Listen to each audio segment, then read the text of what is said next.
ఈ రోజైతే నేనైతే టోఫు కర్రీ చేస్తున్నాను. ఈ టోఫునైతే అందరూ పన్నీర్ అనుకుంటారు. కానీ పన్నీర్ అయితే కాదు. ఇది సోయాతోని చేస్తారు. పన్నీర్ అయితే పాలతోని చేస్తారు కదా. ఇదైతే సోయాతోని చేస్తారు. ఫస్ట్ అయితే మిక్సీ గిన్నెలోనైతే కాజు, 2 మీడియం సైజు టమాటాలు, కొంచెం ధనియాలు, అలాగే ఒక చెక్క, లవంగాలు, యాలకులు అయితే తీసుకుంటున్నాను. అలాగే ఒక చిన్న ఆనియన్ తీసుకున్నాను. అల్లం అయితే 2 ఇంచెస్ తీసుకున్నాను. ఇందులోనే కొంచెం జీరా వేసుకొని అయితే మెత్తటి పేస్ట్లా వేసుకోవాలి.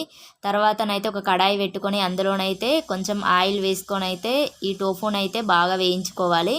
ఇదైతే పన్నీర్ లాగా కాకుండా కొంచెం పులుపు వస్తుంది, అందుకే కొంచెం వేయించుకోవాలి. తర్వాతనైతే కాజును కూడా వేయించుకొని పక్కకు పెట్టుకోవాలి. అదే కడాయిలోనైతే హోల్ గరం మసాలా మిక్స్ వేసి అయితే మనం ముందు మిక్స్ చేసుకున్న పేస్ట్ని అయితే బాగా ఆయిల్లో వేయించుకోవాలి. ఇలా వేగిన దాంట్లోనైతే తగినంత కారం, ఉప్పు వేసి అయితే మళ్ళీ ఒక 2 మినిట్స్ అయితే మంచిగా వేయించుకోవాలి. ఆయిల్ పైనకి వచ్చే వరకు అయితే మంచిగా వేయించుకోవాలి. ఇందులోనైతే ఒక గ్లాస్ వాటర్ అయితే తీసుకుంటున్నాను.